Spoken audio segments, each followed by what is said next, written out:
मैं हूँ आदित्य जायसवाल और आप देख रहे हैं tutoring with Arya. No drama, no boring, only tutoring. विचार लो कि मृत्यु होना, मृत्यु से डरो कभी मरो, परंतु यो मरो की याद जो सो करे सभी। मरा नहीं वही जो जिया ना आपके लिए, यही पशु प्रवृत्ति है आप ही चरे। वही मनुष्य है जो मनुष्य के लिए मरे। इस वाणी को बोलने वाले मैथिली शरण गुप्त जी हमारे भारत के राष्ट्र कवि के बारे में आज हम अध्ययन करने वाले हैं। तो चलिए वीडियो को स्टार्ट करते हैं। मैथिली शरण गुप्त आधुनिक काल के प्रसिद्ध कवि थे। इनका जन्म 3 अगस्त 1886 ईस्वी में झांसी के पास स्थित चीर गांव में हुआ था। इन्हें अपने जीवन काल में ही राष्ट्र कवि की उपाधि मिल गई थी। उनके माता का नाम श्रीमती कौशल्याबाई और पिता का नाम रामशरण गुप्त था। इनकी शिक्षा दीक्षा घर से पूरी हुई थी। इन्हें संस्कृत, बांग्ला, मराठी और अंग्रेजी भाषाओं का अपार ज्ञान था। इनकी कविता की भाषा विशुद्ध खड़ी बोली थी। भाषा पर संस्कृत का प्रभाव था। विशिष्ट सेवा पदक नामक पुरस्कार से भी नवाजा गया।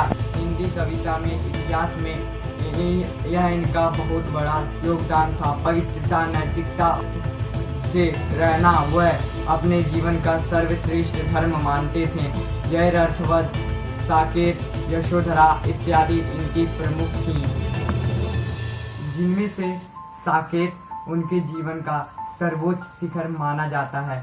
12 दिसंबर 1964 में दिल के दौरे और साहित्य का जगमगाता तारा अस्त हो गया।